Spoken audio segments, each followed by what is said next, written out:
Welcome to Eurosport's review of today's women's 10-kilometer freestyle individual time trial from Nove Mesto on a chilly morning.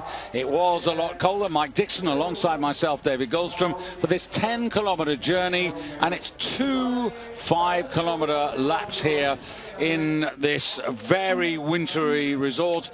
And here's the course which Mike knows very well indeed. It's a test, David. They always are, but this one especially. You see the undulation. This is on the Biathlon World Championship course all the way up to this point. Then we cross the road, and this climbing up to the high point here. After the high point, it's an easy journey. There you see the long descent back into the stadium, and all they have to do is that lot twice. And the snow has been falling since 9 o'clock this morning, remorselessly, for almost 4 hours. And that really has made a difference, particularly to the bib choice and the starting positions. Surprisingly, the Norwegians have chosen late bib numbers. Perhaps their meteorological information last night was better than most, because the likes of Marie-Therese Johaug and Ørsberg all going late in the piece. And this is going to be, I think, Mike, not a race where you want an early bib number, because you're just going to be clearing a bit of snow. It's unfortunate, but it is a real factor. I know they've been dragging the nets on behind the ski-doo and pressing it down as best they can, but a huge amount of snow has fallen. Yeah, a little disappointing on the spectator number, I have to say. It's a while since we've had World Cup racing here over distance races in the cross-country. And now you can see Therese Johaug, leader of the distance rankings, leader of the overall rankings. And Charlotte Kalla of Sweden, well, she is very much the 10-kilometer specialist, but we're going to pick the action up now with Astrid Jacobsen. And Astrid Jacobsen for Norway, coming back after being forced to curtail her Tour de Ski effort, Mike. It was quite sad. After the second day, the 15 kilometres, she put in such an effort, totally fatigued, knocked out practically, lying down for 5 minutes at the end of her race. Medical attention she had to get, and that was the end of her Tour de Ski. And she's a medical student herself, but it was just exhaustion, and that was on day 2. And here's the promising host nation racer, Petra Novakova, in 4th place. Again, I would think here, Mike, however well she skis, she is disadvantaged by going so early, A, because of the snow, and because everybody can actually read her timings and know what she's up to. Now, Charlotte Kalla, I was just talking about her a moment ago, and she's the best non-Norwegian in the overall World Cup, ranked 4th in the rankings behind Johaug and Ørsberg and Heidi Weng. And she's the only female athlete still racing in the World Cup who has actually won a winter race here in Nove Mesto, and that was part of the Tour de Ski in 2007-8, when she actually won that prestigious competition in its 2nd edition. Well, David, and she's looking good, without a doubt. Kalla always has looked good when it comes to freestyle. This is her race, really, 10 kilometres, and she really needs to find somewhat 25 seconds if she wants to try and beat Johaug today. 3 races that suggested that Kalla might be in the mix here: 7th, 4th, and 7th in the 3 freestyle races in the World Cup, as we see Jess Diggins on a big high, having won her first World Cup race in the Tour de Ski. Yeah, Toblach, 5 kilometres, and what a race that was. She attacked from the gun. She was down by some 12 seconds with only a kilometre or 1.4 to go, and she's got the ability to dig so deep, and as you say, confidence buoyed massively after that victory. So 1 and 2 of the early starters, but sadly, you can see Dotsenko there, but I don't think the athletes who are starting so early have really got a chance in this particular race. This fall of snow has just got heavier and heavier. It has, and David, they've just come through what is the easy part of the track, now straight back into the steepest of climbs. 24% gradient up this particular climb. It's horrible, and yet they make it look quite easy.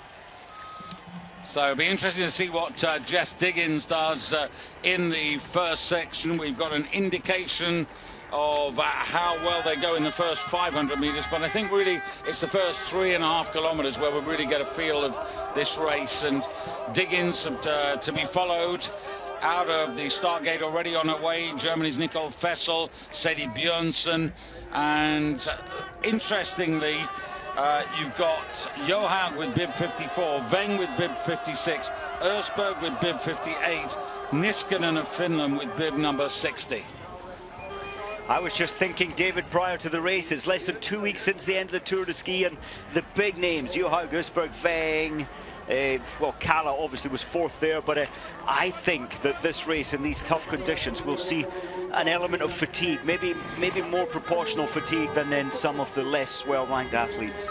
But one or two of them, like Ersberg, we saw looking a little fatigued in the sprints in Planica last weekend. But remember, Ersberg hasn't been involved. Sorry, not Ersberg, I mean Johaug hasn't been involved. And I think when you've had to put body, soul and mind into the Tour de Ski, even though you've had time to relax, I think you come out with a level of maybe nervousness, a bit of uncertainty as to how you're going to react on the racetrack. You've trained, but you just don't know. You don't. And as you say, Planica last weekend, those who didn't make that, again, traveling in different locations, the stresses of racing, that is also another fatigue factor, which Johaug didn't take upon herself. I think it's also worth remembering that Johaug, she's got a comfortable lead, 139 points over Ersberg in the overall World Cup rankings. And who knows, might even extend that today. That's more than one clear race against her nearest Norwegian rival. Quite phenomenal. Von Siebenthal, we've seen her perform a number of times to a very high level, and today is another one of those days, I believe. Unlucky early start number, but going well. Yeah, indeed. The other interesting thing about Johaug, when we were checking up on things, we discovered that actually in her career, she's actually only ever won one 10-kilometer freestyle race. And I thought to myself, is that really? And then we picked up on the other point in the Tour de Ski, the last leg up Alpe Cermis. And she's won that 9-kilometer freestyle climb on no less than 7 occasions. So there's not much difference between 9 and 10 kilometers. It's incredible. Her strength on the final climb is unbeatable. And Ersberg said, even with a 40-second advantage going into the final day, she said, oh, well, she'll beat me by 3 minutes. And Johaug did practically that. Another talent there, Kari Slind. And I want to just echo what you said, Mike. I thought that 3.5 kilometers by Von Siebenthal was a really good effort to be leading early on there. And interesting to see, because she is a young talent, isn't she? She's coming up from the juniors. She's a fabulous talent and very light body weight, and in this deep new snow, that's probably a helpful factor as well. Yeah, so as the more seeded racers get away, Natalie Von Siebenthal, only 22 years of age, and the under 23 world champion last year in skiathlon, and the bronze medalist over today's distance in 10 kilometers freestyle. So she's got some credentials. The girl from Ramsau, another talent. She showed that at Junior World Championships, now taking part in all of the World Cup races. Look at the snow on the ground as she comes out of the gate there. I mean, it is considerable. Deep and difficult conditions. Stadlober, 12th and 10th in the last couple of races over freestyle competitions. So interesting to see how she can fare here. And now Jakobsen coming up there to challenge Von Siebenthal's time, and I would think that she should be ahead. Sorry, David, looking so easy out there, Jakobsen. It's not easy conditions, but such good technique. Yeah, she was about a second up on Von Siebenthal over the first 500 meters, but I'm not really going to count that as anything, Mike, because you've barely found your rhythm. That's right. You're just getting into your race, and I think Jakobsen, with that enforced departure early on day 2 from the Tour de Ski, she's been rested. She had to take it easy for a good number of days after that. She looks to me very much recharged. Yeah, I'm really glad to see some spectators out and along the course here. It's the sort of day where you really need a pick-me-up.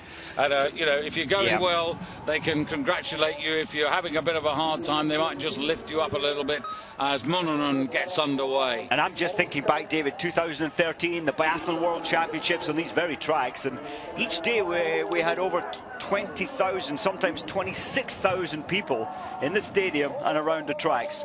200,000 people over the 12 days of racing. Charlotte Kaller, and just a reminder, we're this season's form, the 15-kilometer race in Davos at altitude, the Lenzerheide 5-kilometer pursuit, and also the Toblach 5-kilometer individual freestyle 5. Those are our sort of form races for today. And Kaller almost predictably ahead of Jakobsen, but can she podium? I think she really urgently needs a podium to boost her confidence. I think so. She's always there or thereabouts, but as I said earlier, she needs to find 25 to turn her form as it has been often this season ahead of the dominant Johaug. She hasn't had a podium since the 5th of December, Charlotte Kaller. So getting a bit distant in the memory. It is. And confidence, you said it's a big deal, like Jess Diggins taking that victory in Italy. It must give her confidence here today in another freestyle, but over 10 kilometers. Parmakoski, good rhythm, good attack, but a little off the pace, some way off the pace.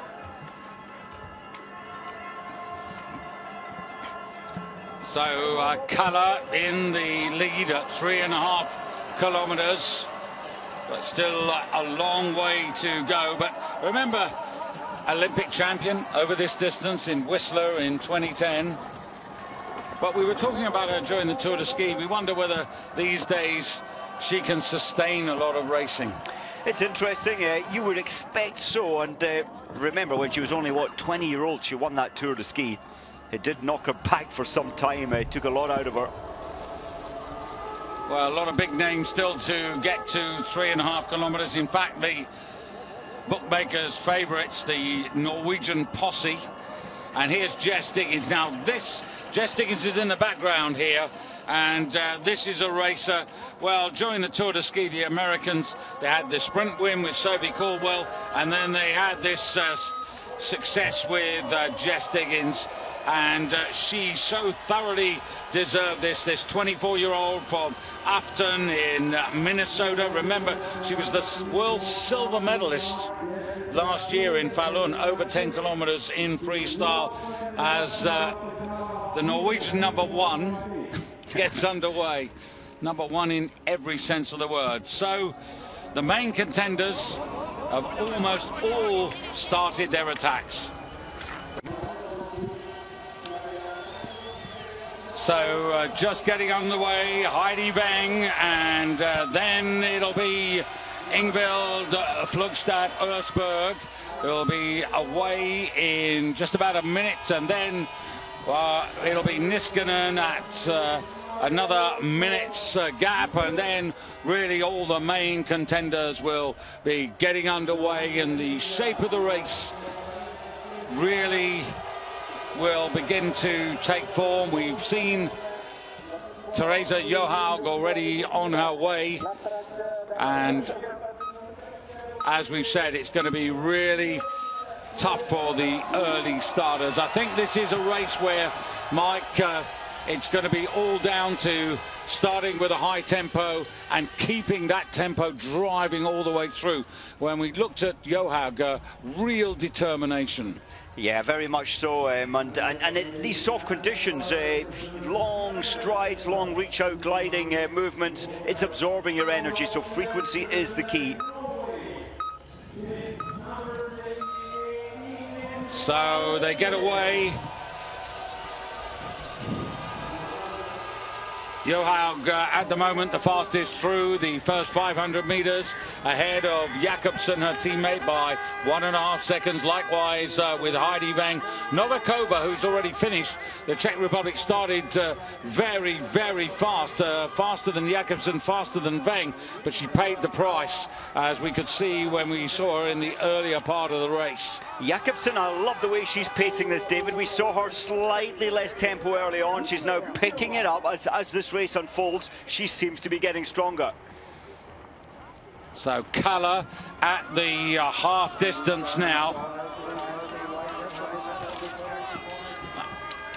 Kalle, who at 3.5 kilometers was behind, as far as we could estimate. Remember, we're doing estimates here.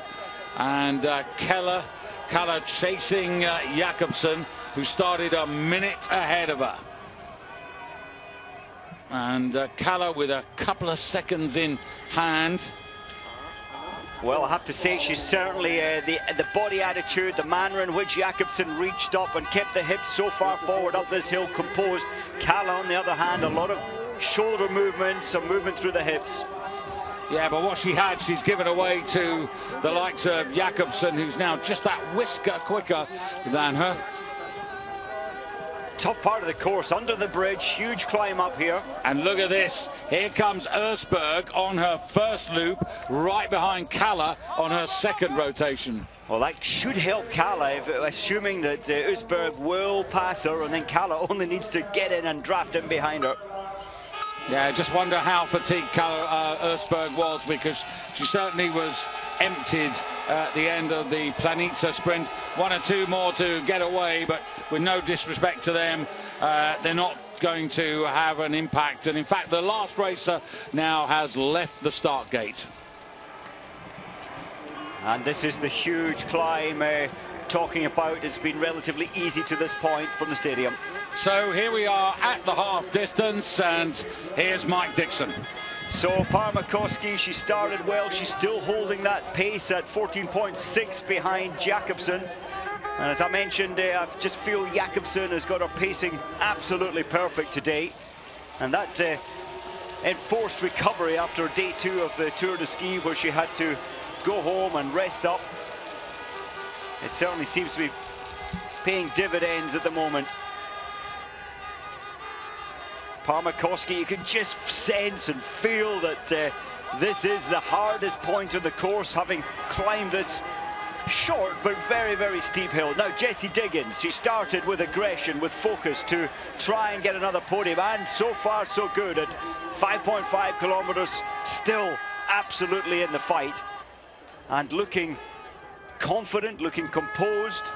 There is an element in all of her races where there's a little bit of shoulder and head movement. That is her style, but it's a style that is working so well. And confidence boost with their victory in Toblach, beating the world. She was surprised that day, and I think the rest of the world were. But we have seen, since she came on the World Cup Tour 4 or 5 years ago, the talent Jessie Diggins has from Stratton Mountain School. Now the Russians, most of the Russians taking part in the Tour de Ski, one of the only nations who only lost one of their athletes, starting with 8, finishing with 7. Most other nations dropped a lot of athletes on the journey of the Tour de Ski.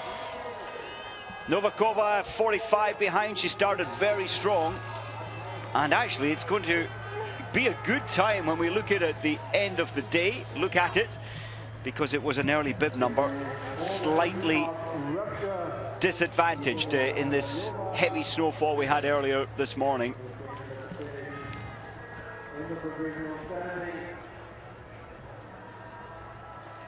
Well, recently Sobolyeva won sprints up in Minsk, Belarus, on the 16th of January. Now von Siebenthal at 8.5. She's kept a good pace and a good rhythm throughout this 8.5 kilometers. Just needs to keep the momentum, and the track actually from this high point becomes a whole lot easier back down to the finish line. Mostly downhill. So the fight, she just needs to keep the focus and the tempo to the top of this climb. Doesn't look distressed, keeping control throughout the shoulders, the arms, good placement through her lead side, which is the left. And ahead of her, Kiloinen, one lap effectively behind. So Kiloinen, another complete rotation to achieve. Well, 19.5 up for von Siebenthal. That's surely at the end of the day going to give her one of her personal bests, certainly a top 10 potential. Siegel coming through at 23 off the early pace of Nackstad.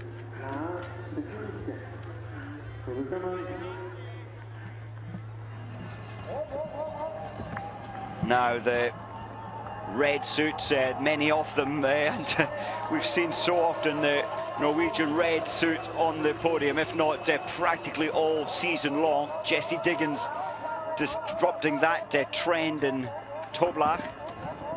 Now, when it comes to attack, fight, desire, determination, there aren't many ever been quite as attacking as Johaug, just continually fighting her way up this, the longest of climbs. It goes on for some 3.5, 4 minutes, this climb. And you need to be comfortable with your pacing to make sure that you keep the momentum to the very top of this rise. So coming up to the 3.5 kilometer, the lady who has dominated this racing season. And back in December, she would be winning these races by, well, we saw 40 seconds, 39 seconds. I'm not sure she's going to quite have those margins, but I also find it hard to imagine there's anyone out there can beat her, even though she's won the Tour de Ski by a huge margin. Has to be fatigued after that phenomenal achievement, but it's still looking good and safe for Johaug. So how does Veng compare? Veng certainly starting very aggressively, and the tempo, the frequency is still there. Heidi Veng finishing third in the Tour de Ski, 3:13 behind Johaug. And a lovely drive through the lead side of Heidi Veng. And look at the time, it's close. It's so close to Johaug. And what an advantage she has, starting exactly 1 minute behind Johaug. It's not going to threaten, but it's there or thereabouts. 7.9 behind Johaug. And I just get the feeling that yes, there is the advantage of starting behind Johaug and getting all the split times, but I think that Heidi Veng has really gone out hard in this race. Can she maintain that pace? Same with Usberg, starting exactly 1 minute behind Heidi Veng.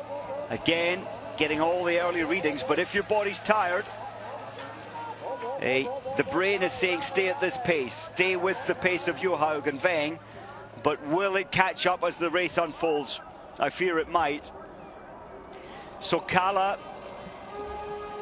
a whole 5 kilometers ahead of Usberg. And I'm surprised Usberg didn't manage to pass Kalla, given that she has the fresher legs. This being her first lap, Kalla's second. And look at Kalla's time, that's so close to Jakobsen, and I think Jakobsen is a real benchmark, a real podium benchmark today.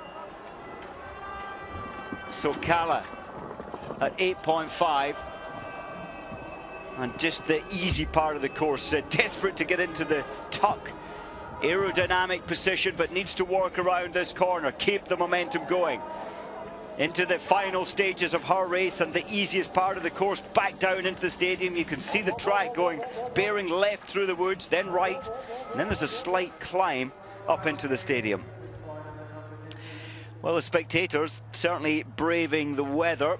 Was -8 earlier this morning, and well, who would blame them maybe to not venture out in this kind of conditions, but certainly the organisers had expected and hoped for 10,000 or more, and we did see that when the Tour de Ski came here in 2007, 2008 and 2009. We saw 20,000 people each of those years coming to watch the cross country. Hermann 4th position, but 40 seconds off. And I'm not sure that'll give her a top 10 with respect today at the end of the race when all the athletes have crossed the line. But another good performance. Well, there's the final part. This is the right-hander, quite a fast right-hander. Normally we'd see speeds of 55, 60 kilometers per hour, but today with the soft and new snow, really cutting the glide factor down. Ruppinen, you feel these days better at the distance races. She has been on the World Marathon Tour in seasons prior to this one, wanting to establish herself back in the Finnish team, with her eye on the World Championships next year, going to Lahti. And they should be a fantastic event and races, and always organize them well up in Finland. So Ruppinen coming in with an 18.4 deficit at the moment. And Ruppinen, well, maybe that will be good enough for a top 10 at the end of the day. But Jakobsen, that's got to be the time to beat for many, if it's beatable at all. The fresher legs, having had the enforced break at the Tour de Ski on day 2 and sent back home to recover, and got back into training after 4 or 5 days. Kalle, there's Usberg behind her, and Usberg will turn right and continue around the 5-kilometer track one more time. Kalle happily coming to the end of her race. She's just faded a little in the closing stages, I think. Chasing down Jakobsen's time. And it was oh so close, 2-3 seconds at the last checkpoint to Jakobsen, but I think she has lost some time. She certainly has lost some time over this easier part of the track. Not much, still fighting to the line, and surely this, at the end of the day, second at the moment, at the end of the day, is it going to be good enough for a podium? We'll have to wait and see.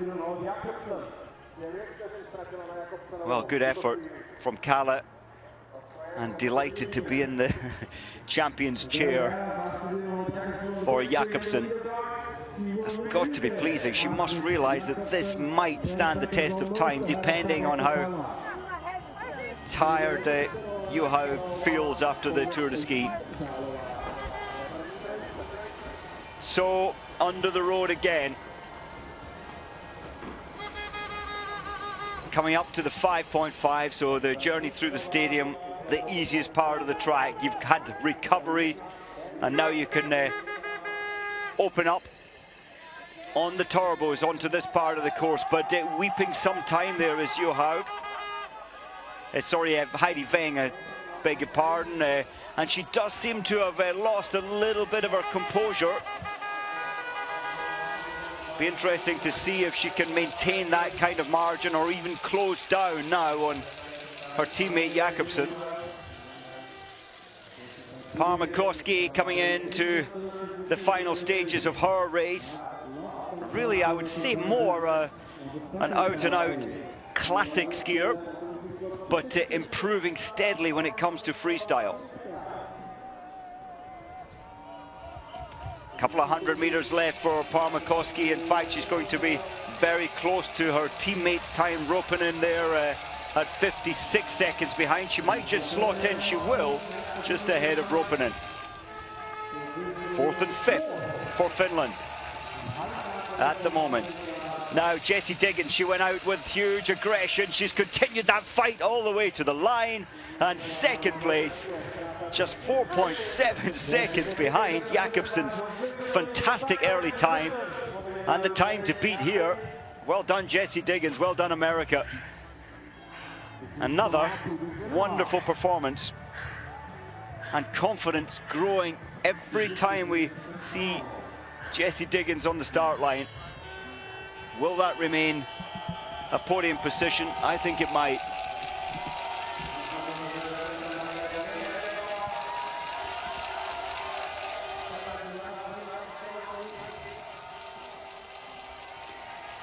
So Niskanen dancing her way up the final climb, the stadium climb. Bib number 60, one of the later starters, and a good indication here as she gets her breath back before the exit from the tunnel. Now it's all ahead of her. Niskanen, bib 60, of course, only 62 starters in the race today. So all the information she will be picking up along the track from her coaches. Left leg going quite wide as she strides up this climb. Generally, you want to drive your non-lead side, push it, slide it up into the climb. 33. One of the local girls, Sixtova. Well, in fact, Jablonec, a club further up the country, some 150 kilometers away. But getting all the support from the fans. 3:16 behind. Well, Nicole Fessel. I thought we might see something quite special from the Germans today. But at Jakobsen's time, which is a very good time, she's certainly weeped a lot of time, minute 20 or more by the time she gets to the finish line, Fessel. Final strides, a lot of strength there in the upper body, and 1:21.8 behind for Nicole Fessel.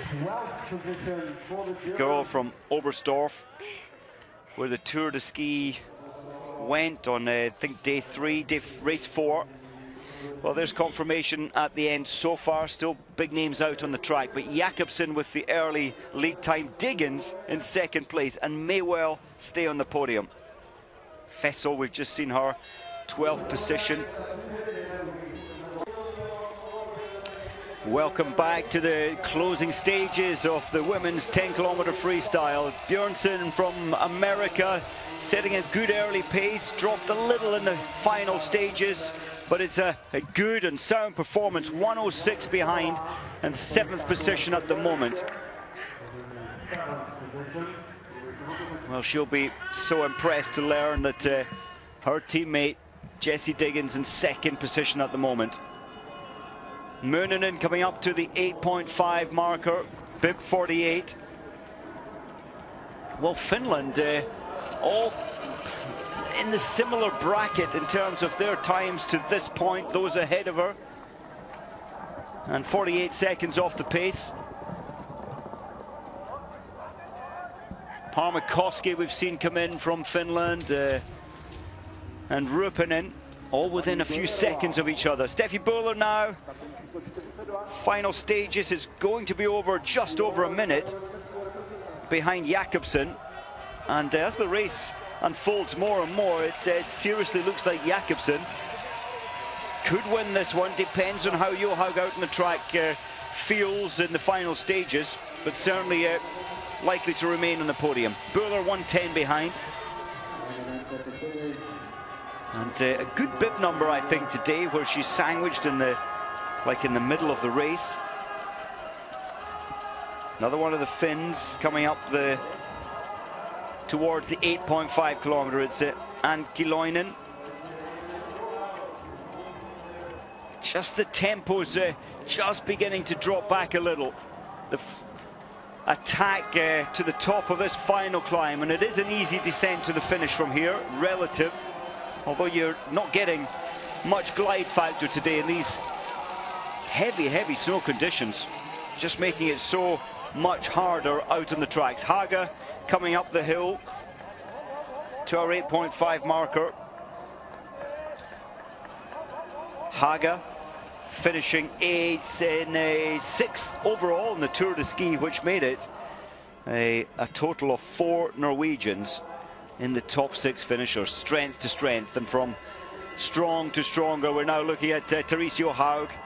She has, in my reckoning, dropped a little in terms of her pace, but it's still going to be a positive here. She's still going to, I think, take the lead ahead of Jakobsen, but the margins are closing. It's going to be less than 10 seconds. It's 7.9 seconds with 1.5 kilometers to go.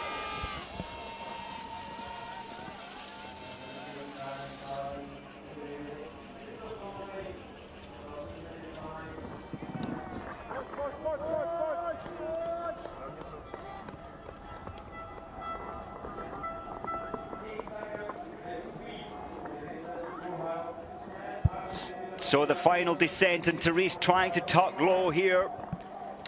And it's just, oh, she's putting the snowplow on. You can see her trying to kill the pace. It is a tough right-hander as she sweeps right. Another little climb and then down into this home run for her, and it was 7.9. She lost a little time without a doubt on the right-hander we saw her in the distance in the woods. As Mooninen comes up towards the finish line, the final climb, and that has to be a good feeling for Mooninen. And a respectable time. This is going to be, well, I would expect a top 15, possibly a top 10 position from Mooninen. 52, 53. Is she going to make it under the 1 minute marker behind Jakobsen? It's going to be close at 59.1 and 7th position at the moment. In her mind, she'll be thinking, well, there's still Johaug, there's still Heidi Weng out on the track. Oh, and Heidi Weng is just now, the fatigue is absolutely catching up with her. She was second to Johaug at some of the earlier split marks, but dropping down.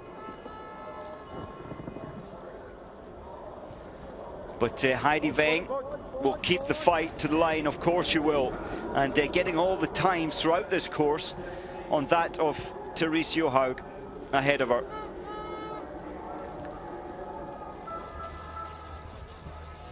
And Kiloinen in with her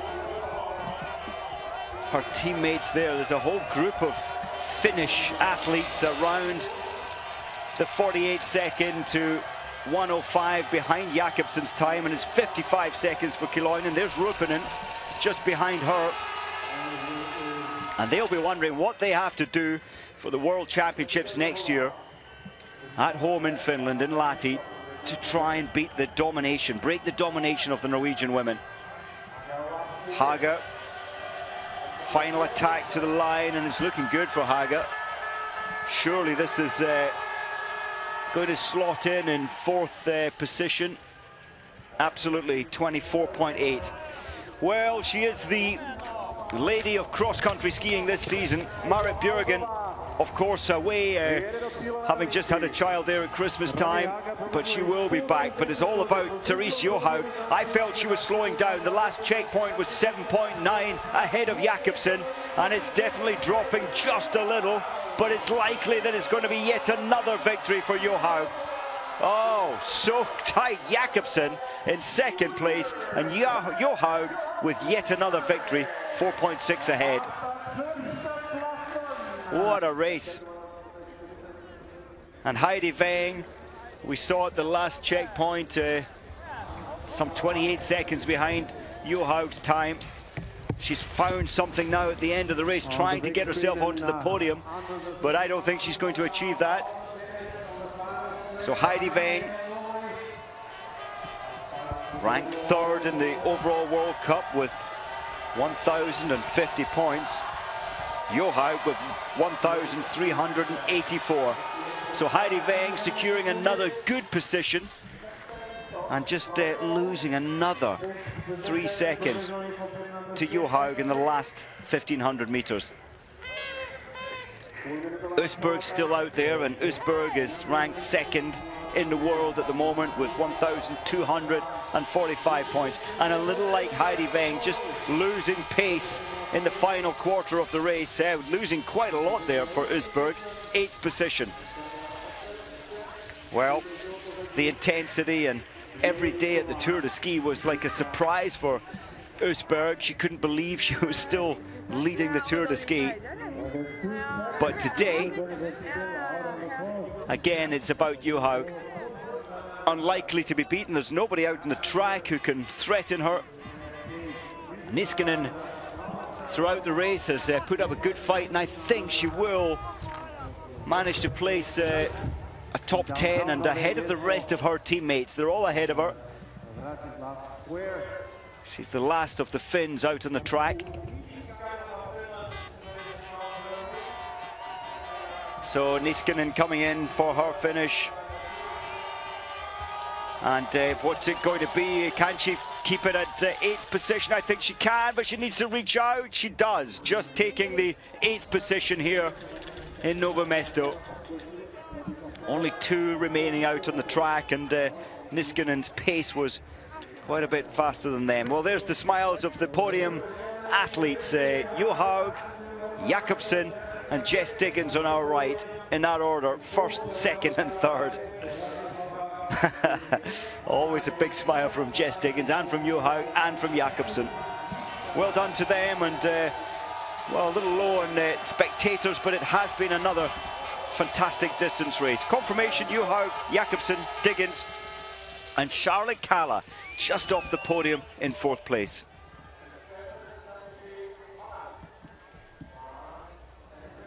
Further down, Kiloinen, well, there's the Finns all together, Ropinen and Möninen, 11, 12 and 13th position.